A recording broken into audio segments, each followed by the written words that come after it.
अस्सलामुअलैकुम स्टूडेंट्स, उम्मीद करता हूँ आप लोग जो है वो खैरियत से होंगे। तो आज जो है वो एक्सरसाइज 18.7 करेंगे और इसके ऑल क्वेश्चंस करेंगे। तो ये वही एक्सरसाइज है जो कि हम पीछे कर चुके हैं, वही काम है। बस यहाँ पर कुछ यूनिट्स इन्वॉल्व हैं, तो आपने यूनिट्स का इस्तेमाल करना है शुरू के क्वेश्चंस में। बाकी सेम चीज़ है, और इसमें जो है आपने आंसर जो है वो डेसिमल्स में लिखना है, यानी पॉइंट्स में करके लिखना है। पहले तो आप ऐसे फ्रैक्शन में करके लिख देते थे कि 1/2 आ रहा है, लेकिन यहाँ पर आप जो है वो 0.5 भी लिख सकते हो। ठीक है, ऐसे करके भी लिख सकते हो। और पीछे जो है हम यूनिट नहीं लगाते थे, लेकिन यहाँ आप यूनिट भी लगा सकते हो। जैसे कि अगर ये कोई डिस्टेंस आ रहा है तो यहाँ मीटर और यहाँ भी मीटर। तो यहाँ पर बस ये काम करना है। पीछे हमने ऐसे काम किया था, यहाँ पर ऐसे काम करना है। सेम काम है जो पीछे किया था, सेम कंडीशनें बनानी है, ठीक है, पढ़कर, और बाकी यही काम करना है। तो ग्रुप्स का मैं आपको बता दूं कि जो स्टूडेंट ग्रुप्स में ऐड होना चाहे हो सकते हैं। 1000 फ़ीस है ग्रुप की साल की, जिसमें आपको नोट्स, बुक्स, पीडीएफ लेक्चर्स और पीडीएफ नोट्स तमाम सब्जेक्ट के, model paper, gas paper, 5 fair और इंग्लिश, मैथमेटिक्स और फिज़िक्स के लेक्चर्स और बहुत सारी चीज़ें ग्रुप्स में मिल जाएंगी आपको। ठीक है, तो ऐड हो जाइएगा। व्हाट्सएप नंबर स्क्रीन पर आ रहा होगा, इसी पे इजी पैसा करके आप हमसे कांटेक्ट कर लीजिएगा, इंशाल्लाह ग्रुप में ऐड कर लेंगे। चलें क्वेश्चन नंबर 1 करते हैं। तो क्वेश्चन नंबर 1 में ये हमें कहते हैं कि the current in a wire is directly proportional to the potential difference. तो देखिए यहाँ पर एक बात याद रखिएगा, करंट को जो है ना आप डिनोट करते हैं आई से। ठीक है, आई से आप करंट को डिनोट करते हैं, और ये डायरेक्टली प्रोपोर्शनल है पोटेंशियल डिफरेंस, जिसे आप डिनोट करते हैं वी से। अब बहुत से बच्चों का सवाल होगा कि सर आप डेल्टा वी क्यों नहीं लिख रहे हैं। तो देखिए डेल्टा वी नहीं लिखने की ज़रूरत है, पोटेंशियल डिफरेंस यहाँ पे हमें कहा जा रहा है सिर्फ वी भी लिख देंगे तो हमारा काम जो है वो हो जाएगा, हमें कोई प्रॉब्लम नहीं होगी सॉल्व करने में। तो उसके बाद आगे फिर हमें कहा जाता है कि and inversely proportional to the resistance. तो इन्वर्सली प्रोपोर्शनल है रेजिस्टेंस, यानी करंट डायरेक्टली प्रोपोर्शनल है पोटेंशियल डिफरेंस के, और करंट ही हमारे पास इन्वर्सली प्रोपोर्शनल है। इन्वर्सली प्रोपोर्शनल का मतलब आपको क्या पता है कि आप अपॉन में करके लिख देते हो। तो ये कंडीशन 1 हो गई और ये कंडीशन 2 हो गई आपके पास। अब आप क्या करेंगे, दोनों कंडीशन को कंबाइन कर देंगे, ठीक है, ताकि एक इक्वेशन बना सकें। कंबाइन 1 एंड 2, ठीक है। तो 1 क्या कहता है, कंबाइन में क्या होता है कि जो चीज़ 2 बार होती है उसे एक बार लिख लेते हैं। आई 2 बार है, एक बार लिख लिया। डायरेक्टली प्रोपोर्शनल और इन्वर्सली प्रोपोर्शनल का साइन, मतलब ये प्रोपोर्शनल का साइन हमारे पास 2 बार है तो एक बार लिख लिया। वी एक बार है तो एक ही बार आएगा, और आर एक बार है तो एक ही बार आएगा। अब यहाँ पर जो है वो आपके पास एक कांस्टेंट आ जाएगा जो कि आपके पास होता है के, ठीक है, और ये वी के साथ ही लिख दिया जाएगा। ये आपकी सिंपल क्या हुआ, एक इक्वेशन बन गई है आपके पास यहाँ पर। अब आपने क्या है, के की वैल्यू निकालनी पड़ेगी। क्यों? क्योंकि आपको अगर आगे जो चीज़ इन्होंने फाइंड करने के लिए कहा है, जो कि ये कहते हैं आई फाइंड करो, तो आई आप नहीं फाइंड कर सकते बगैर के की वैल्यू के, क्योंकि एक इक्वेशन में एक ही चीज़ अननोन होनी चाहिए। अगर आई भी अननोन है, के भी अननोन है, तो फिर आप चीज़ पता नहीं कर सकते। तो इसलिए पहले के की वैल्यू निकालनी पड़ेगी। तो के की वैल्यू निकालने के लिए कंडीशंस भी इन्होंने दे दी है हमें। ये हमें कहते हैं कि आई आपके पास है इक्वल टू 6, ये के की कंडीशन निकालने के लिए कांस्टेंट की, पॉजिटिव कांस्टेंट या कांस्टेंट ऑफ प्रोपोर्शनैलिटी ये कह लो, ठीक है। और वी आपको देते हैं 220 वोल्ट। अच्छा, यहाँ यूनिट का इस्तेमाल करना हमारे लिए लाजिम होगा। क्यों? क्योंकि इन्होंने भी हमें यूनिट दिया है। अच्छा, मैं सिंबल लिखूँगा एम्पेयर, वोल्ट, क्योंकि हम लोग फिज़िक्स के स्टूडेंट्स हैं, हमें पता है कि इनके सिंबल्स क्या होते हैं। आप चाहे तो पूरा भी लिख सकते हैं, एम्पेयर्स, वोल्ट्स को पूरा भी लिख सकते हैं। और ओम्स को आप डिनोट करते हैं, यहाँ पर आपको ओम्स दिया हुआ 5, जिसको आप ऐसे डिनोट करते हैं। ये ओम्स होता है रेजिस्टेंस का यूनिट, ठीक है। अच्छा, तो बस अब आपने क्या करना है, वैल्यू पुट करनी है। तो पहले के लिए सेट करा देते हैं। तो ये आर यहाँ हो रहा है डिवाइड, वहाँ जाके हो जाएगा आई के साथ मल्टीप्लाई, और यहाँ पर हो रहा है वी मल्टीप्लाई, तो नीचे आके हो जाएगा डिवाइड, और ये आपका के आ गया। अब बस आप क्या करेंगे, आप वैल्यू पुट कर देंगे। आई आपको दिया हुआ इन्होंने 6, और वी आपको देते हैं ये वी से पहले हम आर लिखेंगे। आर हमें देते हैं ये 5 ओम्स, और उसके बाद हमें देते हैं ये 220, ठीक है। बस आप कैलकुलेटर की मदद से चाहें तो कर लीजिए, या 5 और 6 को मल्टीप्लाई करा कर लिख लीजिए, 30 लिख लीजिए, फिर डिवाइड कर दीजिए। तो अब आ गए आप बड़े लेवल पे, तो इस तरह की कैलकुलेशन डायरेक्ट कर दिया करें ताकि स्टेप्स जो है वो बचें। अच्छा, अभी मैंने यह बताया था कि हमें क्या करना है, हम जो है वो हम यहाँ पर जो है वो डेसिमल्स में वैल्यूज़ लिख सकते हैं। तो मैं यहाँ डेसिमल्स में वैल्यू लिखूँगा 0.136। अच्छा, अब यूनिट कैसे लिखना है, यूनिट बता देता हूँ। यहाँ पर क्या है 6 क्या था आपके पास, एम्पियर। ठीक है, तो ये एम्पियर आ गया। ठीक है, जो मल्टीप्लाई हो रहा है बस वो लिख दीजिए यूनिट्स। यूनिट्स लिखने का क्या तरीका है कि यहाँ पर आपके पास एम्पियर था तो ए आ गया। ठीक है, करंट था तो एम्पियर आ गया, रेजिस्टेंस था तो ओम आ गया। ठीक है, और उसके बाद वोल्ट था तो आपके पास वी आ गया। तो इस तरह से इसका यूनिट हो जाएगा। यूनिट लिखना भी सीख लीजिए। तो एम्पियर ओम्स अपॉन वोल्ट, इसके मुताबिक यूनिट लिखा है। आई की जगह पर एम्पियर पुट कर दिया, आर की जगह पर ओम, वी की जगह पर वोल्ट। अब वी जो है ये वोल्ट का सिंबल भी आपके पास वी होता है और इसका यूनिट भी वी होता है। ठीक है, वोल्टेज पोटेंशियल डिफरेंस। अच्छा, तो अब यहाँ पर क्या करेंगे हम, अब यहाँ पर जो है बस आई निकाल लेंगे। तो आई निकालने के लिए हमें क्या कहते हैं, ये इसी सवाल में कहते हैं कि आई फाइंड करो। आपके पास वोल्टेज जो दिया हुआ है वो 180 वोल्ट्स दिया हुआ है। मैंने अभी आपको बताया, आप चाहें तो पूरे यूनिट्स लिख सकते हैं, लेकिन सिंबल लिखना ज़्यादा बेहतर रहता है फिजिक्स में, क्योंकि हमें टाइम सेव करना होता है। कैलकुलेशन तेज़ करेंगे तो ये बार बार पूरे यूनिट्स लिखना आपको काफ़ी ज़्यादा जो है वो परेशान करेगा। तो यहाँ पर अब देखिए हम क्या करते हैं, अब बस के की वैल्यू, सारी वैल्यूज हमें पता है, बस इस इक्वेशन में आप तमाम चीज़ें पुट कर दीजिए। तो आई इक्वल टू, चाहे तो इसको सेट भी करा सकते हैं, लेकिन ये ऑलरेडी सेट है तो ये इस्तेमाल कर लेंगे इक्वेशन। तो यहाँ पर हमारे पास के क्या है 0.136 और मल्टीप्लाई हो रहा है इसके साथ हमारे पास वी, तो वी क्या है हमारे पास 180 और उसके बाद हमारे पास है आर। तो बस कैलकुलेटर का इस्तेमाल कीजिए और आपका आंसर जो है वो आ जाएगा। अच्छा, एम्पेयर इसका यूनिट होगा। आपको पता है कि करंट का यूनिट आपके पास एम्पेयर होता है। तो कैलकुलेटर का इस्तेमाल कर लीजिए, या चाहे तो एक दो स्टेप ज़्यादा कर लीजिए। तो आपके पास आता है करंट 3.06 एम्पियर। तो आप चाहें तो ऐसे लिख लीजिए। ठीक है, ये आपका आंसर हो गया। या अगर आप चाहें तो ऐसे भी लिख सकते हैं 3.06। ठीक है, और जो एम्पेयर की स्पेलिंग है उसको एज इट इज कोट कर दीजिए। आपको एम्पेयर की स्पेलिंग इन्होंने ऊपर ऑलरेडी बताई हुई है। तो बस यही काम करना है यहाँ पर, इससे ज़्यादा इधर कोई हमें काम जो है वो नहीं करना था। तो आई होप आपको समझ में आ गई होगी। स्पेलिंग भी लिख देता हूँ। अच्छा, जब स्पेलिंग लिखते हैं ना तो फिर वो स्मॉल में ही लिख देते हैं, ऐसे भी लिख सकते हैं आप चाहे तो, दोनों तरीके से सही है। लेकिन सिंबल जब भी लिखे ना, सिंबल करके, तो कभी भी स्मॉल ए नहीं लिख दीजिएगा, फिर वो जो है वो गलत तस्वुर किया जाएगा, क्योंकि उसमें हमें पूरा लिखना होता है। तो बिल्कुल सही आ रहा है हमारे पास। अच्छा, तो यहाँ पर बुक में उन्होंने 8 भी दिया हुआ है, 3.068। तो आप चाहे तो 8 भी पुट कर सकते हैं। तो मैं यहाँ 8 पुट कर देता हूँ। ठीक है, ताकि बच्चे कंफ्यूज ना हो। एम्पियर, ठीक है, ऐसे लिख के दिया हुआ यूनिट, तो ये भी कर सकते हैं। तो इस तरह से ये काम हमारा होना था। तो मैंने आपको लॉजिक भी दे दिया और अकॉर्डिंग टू बुक भी बता दिया, ताकि आपको परेशानी ना हो। इसी का क्वेश्चन नंबर 2 करते हैं। तो क्वेश्चन नंबर 2 सेम तरीक़ेकार से होगा जैसे मैंने अभी बताया, सेम तरीक़ेकार, बस आपको कंडीशन समझनी है।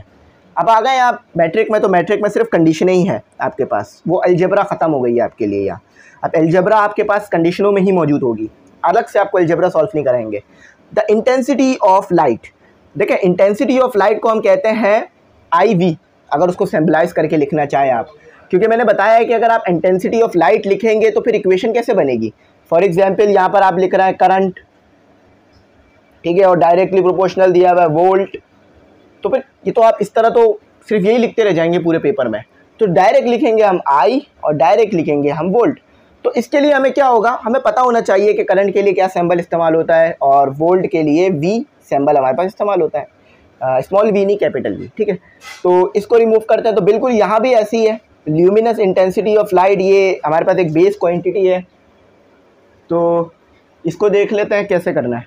बात है कि जो आपके पास इंटेंसिटी ऑफ लाइट है, देखो इंटेंसिटी ऑफ लाइट को आप पूरा नहीं लिखोगे, सिंबलाइज करोगे यहाँ पर। तो IV सिंबल दोगे इसको आप, और ये इन्वर्सली प्रोपोर्शनल है स्क्वायर डिस्टेंस के, यानी स्क्वायर के डिस्टेंस के इन्वर्सली प्रोपोर्शनल है। अच्छा, from the light source, suppose the intensity of a high bulb is.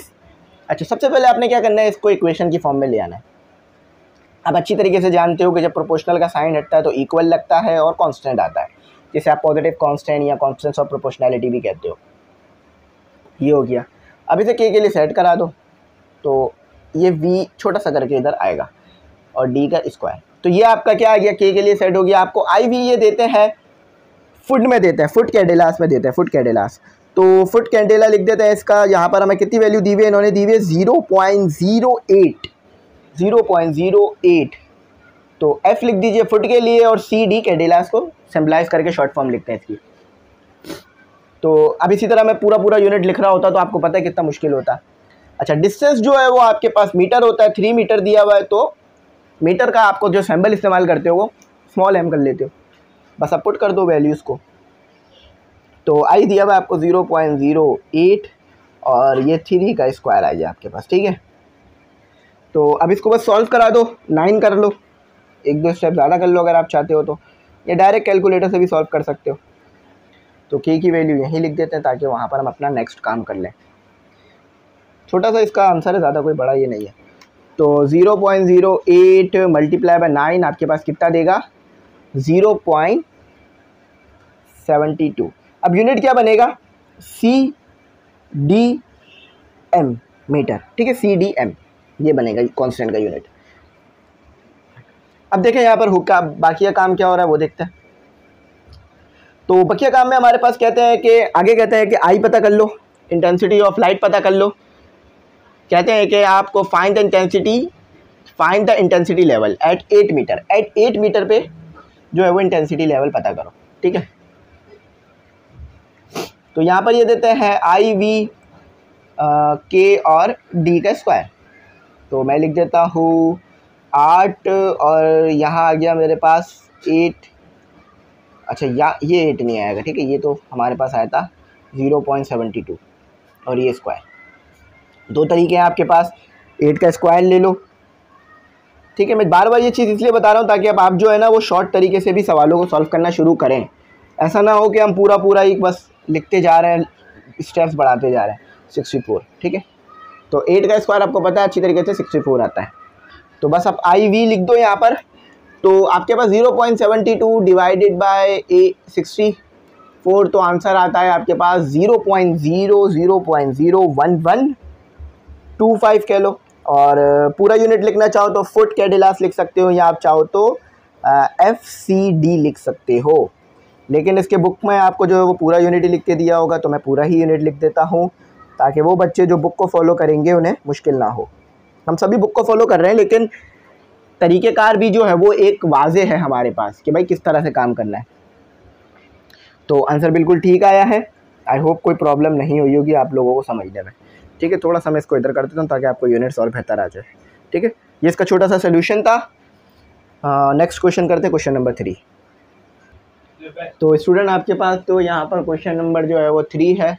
3 में आपसे जो है वो कहा जा रहा है कि द स्ट्रेंथ S, यानी जो स्ट्रेंथ है उसको S से डिनोट किया गया। आप स्ट्रेंथ क्या होती है आपके पास, फोर्स यहाँ पर कह लो स्ट्रेंथ को, ठीक है। क्वेश्चन नंबर 3, तो स्ट्रेंथ जो है वो S है और डायरेक्टली यहाँ प्रोपोर्शनल का साइन आ गया। Of a rectangular beam can varies directly as the depth, मतलब डायरेक्टली है डेप्थ के, ठीक है, directly as the breadth directly है, स्ट्रेंथ जो है वो डायरेक्टली प्रोपोर्शनल है ब्रेथ के, and the square of the depth, और स्क्वायर है डेप्थ के। तो डेप्थ को D से शो किया गया है, ब्रेथ को B से शो किया गया, और डेप्थ का स्क्वायर भी है। तो ये आपके पास थी एक कंडीशन। अब इस कंडीशन में आपको क्या दिया हुआ है, यहाँ पर K आ जाएगा और B आ जाएगा और D का स्क्वायर आ जाएगा, ठीक है। तो K निकालना है मैंने, तो मैं क्या करूँगा, S के साथ B और D का स्क्वायर रख लूँगा, ठीक है। या अगर मैं इसको थोड़ा सा रिमूव करके सही करके लिख दूँ तो ये ऐसे हो जाएगा आपके पास, ठीक है। तो K की वैल्यू के निकालने के लिए आपने क्या करना होगा, आपको जो बकिया वैल्यूज़ दी हुई है वो आपको पुट करनी होगी यहाँ पर। तो बकिया वैल्यूज़ देखते हैं क्या दी हुई है हमें यहाँ पर। हाँ, वो कहते हैं कि आपके पास इफ़ा 9 सेंटीमीटर वाइड, तो जो ब्रेथ दी हुई है वो वाइड मतलब ब्रेथ दी हुई है, तो ब्रेथ आपको दी हुई है इन्होंने 9 सेंटीमीटर की। सेंटीमीटर में ही रखना है, मीटर में लेके नहीं जाना क्योंकि दूसरा यूनिट भी सेंटीमीटर में। और वाइड और डीप दी हुई है, डीप यानी डेप्थ, तो वो आपको दी हुई है, वो आपको दिया हुआ है इन्होंने 12 सेंटीमीटर की। अच्छा याद रखिएगा, डेप्थ जो है वो डीप, ब्रेथ जो है वो विथ, ठीक है, विथ हो गई आपकी, या वाइड कह लीजिए चौड़ाई। तो पाउंड क्या दिया हुआ है यहाँ पर, पाउंड इन्होंने दिया हुआ है आपको फोर्स। पाउंड जो है वो फोर्स का यूनिट होता है आपके पास, ठीक है। पाउंड आपके पास याद रखिएगा फोर्स का यूनिट होता है MKS सिस्टम में, ठीक है, CGS सिस्टम में, CGS, C मतलब सेंटीमीटर, G मतलब ग्राम, S मतलब टाइम सेकंड, ठीक है। तो CGS सिस्टम का आपके पास यूनिट हो गया पाउंड। इसको पूरा लिखना पड़ेगा हमें, क्योंकि ये पूरा ही लिखा जाता है, या फुट L भी लिखना पड़ता है फिर। तो ये हमारे पास है, वैल्यूज़ को हम पुट कर देते हैं, वैल्यू सब्स्टिट्यूट कराते हैं तो हमारे पास आंसर आ जाएगा 1200 डिवाइडेड बाय 9। ये ध्यान रखना पड़ेगा कि डेप्थ की जगह डेप्थ हो, ब्रेथ की जगह ब्रेथ हो, वरना आंसर गलत आएगा। तो बस आप कैलकुलेटर की मदद से काम कर लीजिए अगर चाहे तो, या चाहे तो आप पहले इस तरह सॉल्व करा लीजिए, 12 का स्क्वायर ले लीजिए तो आपके पास आ रहा है 144, ठीक है। 12 का स्क्वायर पता है आपको, अब के सॉल्व कर लीजिए। तो ऊपर रखिए 1200, 9 मल्टीप्लाई बाय 122, 144। तो आपके पास आंसर आया 0.9259। मैं 4 इसलिए ले रहा हूँ ताकि अकॉर्डिंग टू बुक आ जाए, बिल्कुल एक्यूरेट आ जाए। आप चाहें तो 2 या 3 नंबर ले सकते हैं। यूनिट क्या आएगा आपके पास, यूनिट आएगा आपके पास पाउंड, POUND पाउंड, और उसके बाद आपके पास आएगा सेंटीमीटर का स्क्वायर। अब सेंटीमीटर का स्क्वायर कैसे आ रहा है कि ये भी आपके पास सेंटीमीटर है, ये भी सेंटीमीटर है, तो दोनों मिलकर स्क्वायर बना लेंगे ना, तो इसलिए सेंटीमीटर स्क्वायर, क्यूब लिख दिया, स्क्वायर आएगा, ठीक है। तो अब आगे कहते हैं कि आप पाउंड पता करो, मतलब वो फोर्स ही पता करने को कह रहे हैं आपको। व्हाट वेट, आपको पता है वेट भी आपके पास एक फोर्स ही होता है। A beam of 12 centimetre wide, तो यहाँ पर वाइड मतलब ब्रेथ दी हुई है, ब्रेथ यानी बी, जो कि 12 सेंटीमीटर दी हुई है आपको, और डेप्थ दी हुई है 9 सेंटीमीटर,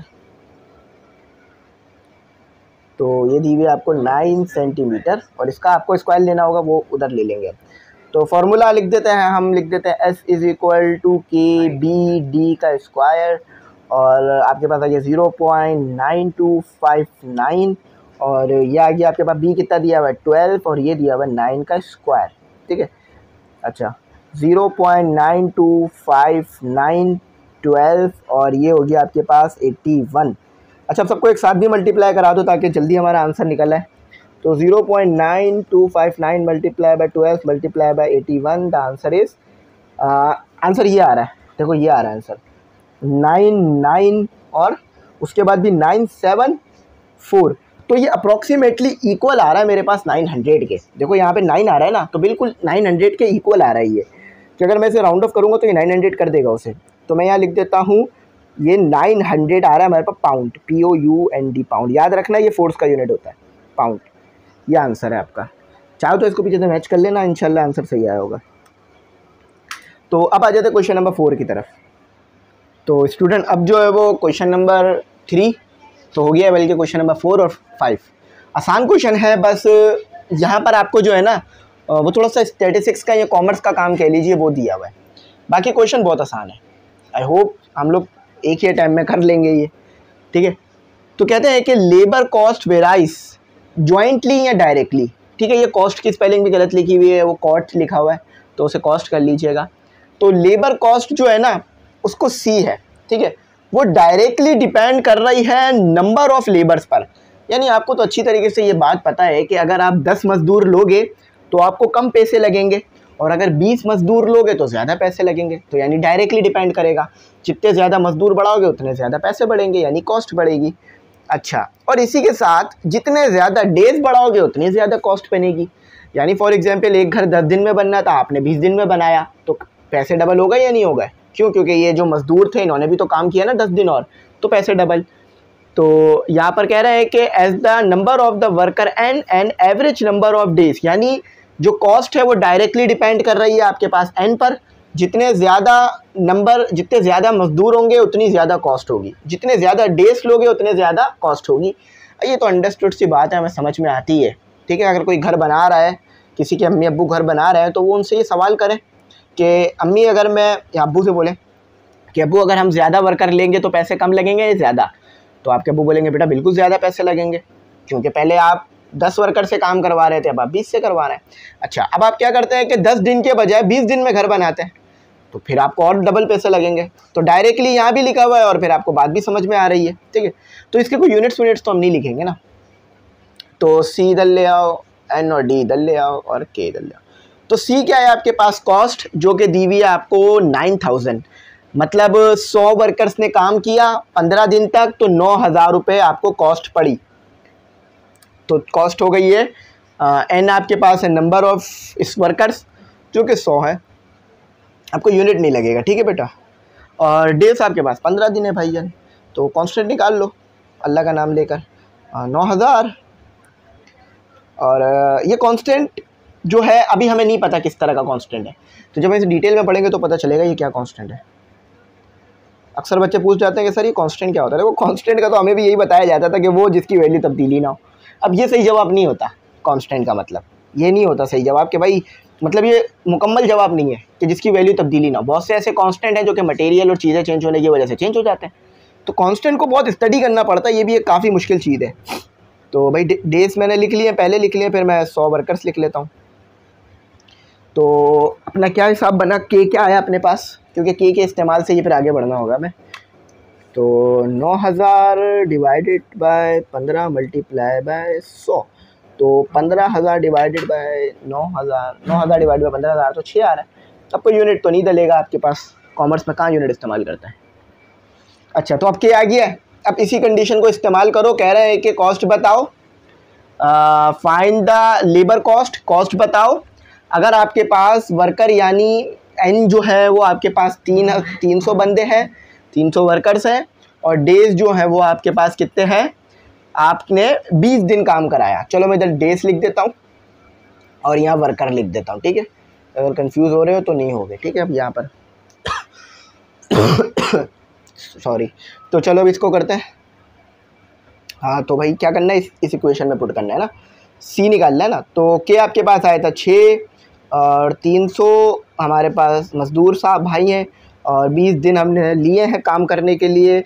तो 6 मल्टीप्लाई बाय 300 मल्टीप्लाई बाय 20, तो आपके पास आ रहा है 36000। अगर आप 100 वर्कर को लेकर काम करोगे तो आपके पास कॉस्ट आएगी 36000। अगर आप 100 वर्कर होंगे और 20 दिन तक काम करेंगे तो 36000 रुपये आपको पड़ेंगे, ठीक है। तो बात समझ गए ना। चलो इसका आंसर पीछे से मैच कर लेना, मैं मैच कर भी देता हूँ अभी, ठीक है। बिल्कुल ठीक आ रहा है, चेक कर लेना पीछे से। 40 आ रहा है ना। अच्छा, 10 हमारा यहाँ कम आ रहा है, मैं 1 मिनट देख लेता हूँ। 10 हमारा यहाँ कम आ रहा है, तो उस 10 को भी देख लेते हैं कि ये कम क्यों आ रहा है। तो स्टूडेंट एक बात देख लीजिएगा कि ये 36000 ही आएगा, क्योंकि हमारे पास यहाँ 9000 दिया हुआ था। तो अगर ये 90000 दिया हुआ होता ना, या ये 90000 होता तो फिर ये आ जाता हमारे पास 3,06,000, लेकिन ये हमारे पास 36000 ही इसका आंसर आ रहा है। मैंने कंफर्म कर लिया, ठीक है। तो इसको एक और बार भी कंफर्म कर लूँगा मैं, और हमने देखा अभी सोल्यूशन भी किया पूरा का पूरा, ठीक है। तो आओ अब क्वेश्चन नंबर 5 करते हैं और इसे ख़त्म करते हैं। तो क्वेश्चन नंबर 5 आपके पास कोई ज़्यादा मुश्किल नहीं है, तो बहुत ज़्यादा सिंपल क्वेश्चन है। कहते हैं का सेल्स टैक्स पता है आपको क्या होता है?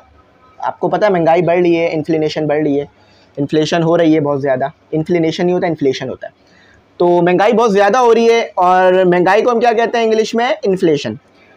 तो जब जितनी ज़्यादा महंगाई बढ़ती है ना, उतना ज़्यादा सेल्स टैक्स लगता है, या जितना ज़्यादा सेल्स टैक्स लगता है उतनी ज़्यादा महंगाई बढ़ जाती है। तो अगर महंगाई को कम करना चाहते हैं तो सेल्स टैक्स कम हो जाए, ठीक है। तो यहाँ पर हमारे पास क्या है कि सेल्स टैक्स की बात कर रहे हैं। वो सेल्स टैक्स यानी जो गवर्नमेंट लेती है जब कोई चीज़ नहीं बिकती है। ज़्यादातर गवर्नमेंट को फ़ायदा जब होता है जब कोई न्यू चीज़ बेची जाती है। मॉडल जो बेचने वाले होते हैं, कंपनी भी टैक्स देती है, और जो डीलर होते हैं वो भी टैक्स देते हैं, और जो ख़रीदने वाला होता है वो भी टैक्स देते हैं, और इस तरह बहुत सारे टैक्स होते हैं, ठीक है। जब एक चीज़ नई गाड़ी बिकती है, तो अगर वो उसके ऊपर हम डिटेल में बात करें ना, तो 50-60 से ज़्यादा टैक्स निकला है। आप बोलेंगे सर इतने ज़्यादा टैक्स, तो मुल्क चलाना होता है तो टैक्स तो ज़रूरी है, ठीक है। तो देखो, जितना ज़्यादा टैक्स होगा, मतलब जितनी ज़्यादा गाड़ी बिकेंगी, न्यू गाड़ियाँ बिकेंगी, उतना ज़्यादा टैक्स मिलेगा। बात समझ में आ रही है ना। तो यही बात लिखी हुई है, the sales tax on the purchases of a new car varies directly as the price of a car. यानी जितना ज़्यादा आप टैक्स आपको मिलेगा अगर जितनी ज़्यादा गाड़ियाँ बिकेंगी। देखो मैं गाड़ियों को यहाँ सी से लिख रहा हूँ, आप कोई भी सैम्बल दे देना। तो कहते हैं यहाँ पर अगर डायरेक्ट वर्डिंग पढ़ें तो सेल्स टैक्स जो है वो परचेसेस ऑफ न्यू कार पर यानी जो न्यू गाड़ियों का सेल्स टैक्स है वो डायरेक्टली बढ़ता है as the price of new गाड़ी, या जितना ज़्यादा न्यू गाड़ी की प्राइस बढ़ती है। या इसको इस तरह भी समझ सकते हो आपके अगर आपके पास जो है वो सेल्स टैक्स ज़्यादा आ रहा है तो इसका मतलब ये कि या तो गाड़ियाँ ज़्यादा बिक रही हैं या तो गाड़ियों की प्राइस बढ़ा दी गई है। ठीक है, तो अगर गाड़ियों की प्राइस ज़्यादा बढ़ जाएगी तो भी पैसे ज़्यादा मिलेंगे, और जो है वो ज़्यादा गाड़ियाँ बिकेंगी तो भी पैसे ज़्यादा मिलेंगे। लेकिन यहाँ पर जो पैसे ज़्यादा आ रहे हैं वो क्यों आ रहे हैं कि गाड़ियों की प्राइस बढ़ गई है। तो मैं गाड़ियों की प्राइस को जो है वो सी से लिख सकता हूँ, या चाहे तो पी से भी लिख दो, प्राइस ऑफ अ कार, वो आपकी मर्जी है। If a new car is purchase in, एक गाड़ी जो न्यू गाड़ी की प्राइस है वो आपके पास कितनी है, वो उसको लिखने से पहले इसको इक्वेशन बनाना पड़ेगा हमें। तो आपको पता है प्रोपोर्शनल का साइन हटाते हैं, हम कांस्टेंट लगाते हैं और पी लगाते हैं। मैं यहाँ कांस्टेंट एन नहीं लिख रहा हूँ, के लिख रहा हूँ। ठीक है, आप चाहो तो एन भी कांस्टेंट ले सकते हो। अच्छा, तो अब मैं क्या करूँगा, अब मैं जो है इसको सॉल्व करूँगा। तो मेरे पास जो है वो न्यू गाड़ी की प्राइस है, ये पी है मेरे पास, ये है 2 लाख। अब ज़ीरो में अगर हम गलतियाँ करेंगे ना तो फिर हमारे को बड़ा मुश्किल हो जाएगी, क्योंकि अक्सर जो गलतियाँ होती हैं ना हमारी वो ज़ीरो को पकड़ में चलने में ही होती है कि, और होनी भी चाहिए। अगर करीब से देखो तो ऐसा लगता है 4 है, और ज़्यादा गौर से देखो तो 5-6 भी होते हैं। अभी तो मुझे 6 नज़र आ रहे हैं भाई, अगर कम ज़्यादा हो तो वो देख लेना। Then the sales tax is, और सेल्स टैक्स कितना है, यानी अगर इतने रुपए की न्यू गाड़ी है ना तो इतना सेल्स टैक्स मिलेगा, और उसकी प्राइस होगी 40,000। यानी 2 लाख की गाड़ी पे 40,000 रुपये सेल्स टैक्स, तो बहुत ज़्यादा है। ठीक है, तो टैक्स के कोई यूनिट नहीं लगा रहा मैं। ठीक है, तो के निकाल लो यहाँ पर आप, तो पी और के। सिंबलाइज मैंने आपको कहा कि आप कुछ और तरीके से भी कर सकते हो, उसमें आपकी मर्जी होगी। क्योंकि ये हमारे पास कोई फिजिक्स के यूनिट्स नहीं है तो इसको जो एक ख़ास सिंबल दे जाए हम, इसलिए या 2 लाख लिख देता है। 1 2 3 4 5 6। अच्छा देखते हैं 2 लाख हैं 20 लाख, 1 10 100 1000, ठीक है, 10,000 लाख, और 20 लाख हैं ये 20,000, तो ये 2 लाख नहीं है। तो भाई देखो 1, ठीक है, 0 1 10 100 1000 10,000 लाख, क्योंकि 10,000 के बाद लाख आता है ना, तो ये 20 लाख है। तो मैंने कहा था ना ये नंबर असल में करते हैं कंफ्यूज, क्योंकि हम लोग हैं जो है ना इंजीनियरिंग के स्टूडेंट है, तो हमारा कोई इतने बड़े बड़े नंबरों से पाला तो पड़ता नहीं है, तो अक्सर मसला हो जाता है। तो भाई 20,000 नहीं है ये, ना ये 2 लाख है, ये है 20 लाख है। तो अगर शायद मैंने शुरू में बोला तो उससे तो करेक्ट कर लेना। ठीक है आप लोग, तो आपके पास जो कांस्टेंट आ रहा है वो 0.02 आ रहा है। अब यहाँ पर आपने क्या करना है, अब आपने क्या निकालना है, वो कहते हैं आपको कि how much sale tax is charge, कितना सेल्स टैक्स जो है वो लिया जाएगा if a new car is price, अगर न्यू गाड़ी की प्राइस बढ़ जाए, कितना जो है वो सेल्स टैक्स आएगा अगर न्यू गाड़ी की प्राइस बढ़ जाए। तो ये आ गया हमारे पास 28 लाख होगा आई थिंक ये। तो इसको देख लेते हैं, हमारे पास है 1 2 3 4 5, 1 2 3 4 5, ठीक है भाई, 1 2 3 4 5 6 7, एक बार 0 गिन लेते हैं, 1 2 3 4 5, 1 2 3 4 5, 1 10 100 1000 10,000 लाख, और ये हो गया आपके पास 20 लाख। यानी मेरे ख्याल से ये 20,80,000 रुपये आ रहा है, इसी के करीब करीब ये प्राइस आ रही है। ठीक है, ठीक है, तो ये है आपके पास 2800,000, ये आपके पास ये नंबर है। अब बस टी निकाल लो। अच्छा ये बताना है आपको कि ये 28 लाख है या 2 लाख, ये 20 लाख 8,000 है। ठीक है, ये बताना है। वैसे ये 20,80,000 है ये बताना है, या 28 लाख है ये बताना है। ठीक है, आपने कि 20 लाख है या आपके पास जो है वो 20,80,000 है या फिर 28 लाख है, ये आपने कमेंट सेक्शन में बताना मुझे। ठीक है, चलो तो फिर अब पुट कर लो वैल्यू 0.02, और सेल्स टैक्स आ जाएगा 2800,000। ठीक है, 1 2 3 4 5, 1 2 3 4 5, क्योंकि भाई कुछ भी कम हो जाए लेकिन 0 कम नहीं होने चाहिए, क्योंकि अगर 0 कम होंगे तो बात ख़राब हो जाएगी। 1 2 3 4 5, ठीक है, तो आपके पास आ रहा है 56,000, ये आ रहा है टैक्स आपके पास, ये टैक्स आ रहा है। ठीक है, अगर गाड़ी की प्राइस बढ़ेगी तो आपको इतना टैक्स मिलेगा। ठीक है, तो 5600, अब यहाँ 1 0 ज़्यादा आ रहा है, वहाँ 1 0 कम आ रहा था, ऊपर 1 0 कम आ रहा था, यहाँ 1 0 ज़्यादा आ रहा है। अब इसको देखते हैं कि ये गड़बड़ी हो कहाँ रही है। अच्छा तो स्टूडेंट यहाँ पर एक बात आपको समझ भी आती है कि भाई देखो, अगर 20 लाख की गाड़ी पे 40,000 टैक्स है, तो 20 लाख से ज़्यादा गाड़ी पर, यानी 20 लाख से अगर प्राइस ज़्यादा है गाड़ी की, तो उसके ऊपर 40,000 से ज़्यादा ही टैक्स आएगा, कम तो नहीं आएगा। अब ये कैसे हो सकता है कि 20 लाख की गाड़ी पर 40,000 टैक्स और 28 लाख की गाड़ी पर जो है वो 5600 यानी 5,600 टैक्स? ये कैसे हो सकता है? मतलब अगर बुक के मुताबिक देखें तो ये तो बात अंडरस्टूड सी है कि समझ में आती है कि 20 लाख की अगर बात देखें, यहाँ पर मैं क्या कहना चाह रहा हूँ। अब ये मोबाइल है मेरे पास, ठीक है, ये मोबाइल मैंने खरीदा 36,000 रुपये का, तो 36,000 रुपये के मोबाइल पे मैंने 2,000 रुपये टैक्स दिया। तो अब 40,000 का जब मैं मोबाइल खरीदूंगा और टैक्स सेम है उस मोबाइल पे भी जो खरीद रहा हूँ नया, तो 40,000 के मोबाइल पर मुझे 2,000 से ज़्यादा ही टैक्स देना पड़ेगा ना, चाहे वो 2,100 या 2,500 कुछ भी बन रहा हो। तो इसी तरह गाड़ी भी है, सेम गाड़ी है, बस प्राइस बढ़ गई है। तो अगर 20 लाख की गाड़ी पे 40,000 टैक्स दे रहा हूँ तो 28 लाख की गाड़ी पर 40,000 से ज़्यादा ही टैक्स आएगा, 40,000 से कम नहीं आएगा। तो ये आंसर बिल्कुल सही है, लॉजिकली भी ये वेरीफाई हो रहा है, ठीक है। अगर उसमें मसला आ रहा है तो लॉजिक भी तो है ना हमारे पास कि भाई महंगी चीज़ महंगा टैक्स, ऐसा तो नहीं है महंगी चीज़ सस्ता टैक्स। हाँ, अगर हुकूमत ने सस्ता किया ही नहीं है तो बस ये समझ लीजिएगा। उम्मीद करता हूँ समझ में आ गई होगी। आज थोड़ी सी तबीयत मेरी ख़राब थी तो क्या पता आप लोगों को जो है वो आवाज़ मेरी थोड़ी सही ना समझ में आ रही हो या आवाज़ में परेशानी हो रही हो, तो दुआ कीजिएगा तबीयत ठीक हो जाए। इंशाल्लाह आगे भी और लेक्चर्स लाने हैं आपके लिए। इसकी कल रिव्यू एक्सरसाइज करा के कंप्लीट करते हैं, फिर चैप्टर नंबर 9 शुरू करते हैं। सैटरडे और संडे का जो हमारा डे आ रहा है ना, सैटरडे को इंशाल्लाह मैं आपको जो है वो चैप्टर नंबर 3 की जो end of the unit questions होते हैं या MCQs न्यूमेरिकल और क्वेश्चंस जो दिए हुए होते हैं ना यूनिट के आखिर में, वो करा दूंगा। और संडे को जो है ना इंग्लिश करा दूंगा। तो अब सारा कोर्स साथ ही लेके चलेंगे क्योंकि हम मैथमेटिक्स में भी अल्लाह के फजल करम से 2 चैप्टर शुरू के कर चुके हैं। तो आई होप समझ में आ गया होगा। कुछ नहीं आया तो पूछ लीजिएगा, मैं इंशाल्लाह बता दूंगा। अच्छा, ये 28 लाख है, 2,80,000 नहीं है, ठीक है। मैंने उस वक्त बोला था तो ये बता रहा हूँ 28 लाख है और ये 2 लाख, ये 20 लाख है। आई होप समझ में आ गया। Thanks for watching. अल्लाह हाफिज़। अपनी कीमती दुआ में याद रखिएगा।